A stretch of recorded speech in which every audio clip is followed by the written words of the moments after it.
প্ৰতিটো বিষয়ৰ বিশেষকৈ মাধ্যমিক পৰ্যায়ত ছাবজেক্ট ৱাইজ পিটিআৰটো আমি উলিয়াইছোঁ এতিয়া যে আমাৰ কোন বিষয়ত শিক্ষকৰ নাটনি আছে। গ্ৰেজুৱেট টিচাৰ বুলি ক'লে গ্ৰেজুৱেট টিচাৰ তেওঁ যিকোনো ছাবজেক্টৰ হ'ব পাৰে, আৰ্টছো হয়, ছায়েন্সো হয়। আৰু আমি ডেডিকেটেড মেথছ টিচাৰ দিব বিচাৰিছোঁ, ইংৰাজীৰ কাৰণে ডেডিকেটেড টিচাৰ দিব বিচাৰিছোঁ।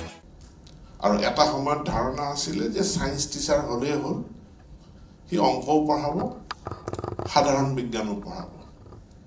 এতিয়া আমি উপলব্ধি কৰিছোঁ আমাৰ ডেডিকেটেড মেথছ টিচাৰ নাই, আমাৰ ডেডিকেটেড ইংলিছ টিচাৰ নাই, আনকি আমাৰ ডেডিকেটেড অসমীয়া টিচাৰো নাই, লেংগুৱেজ টিচাৰো নাই।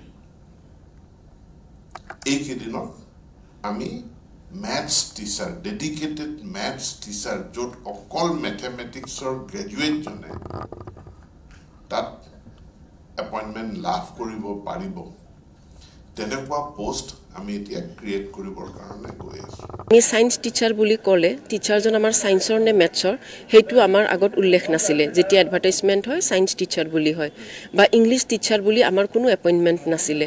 ইংলিছ টিচাৰ নহয়, আমাৰ আৰ্টছ টিচাৰ বুলিহে হয়। এতিয়া আমাৰ ছাৰ্ভিচ ৰুলৰ কাম চলি আছে, মাননীয় শিক্ষামন্ত্ৰী মহোদয়ে জনাইছে।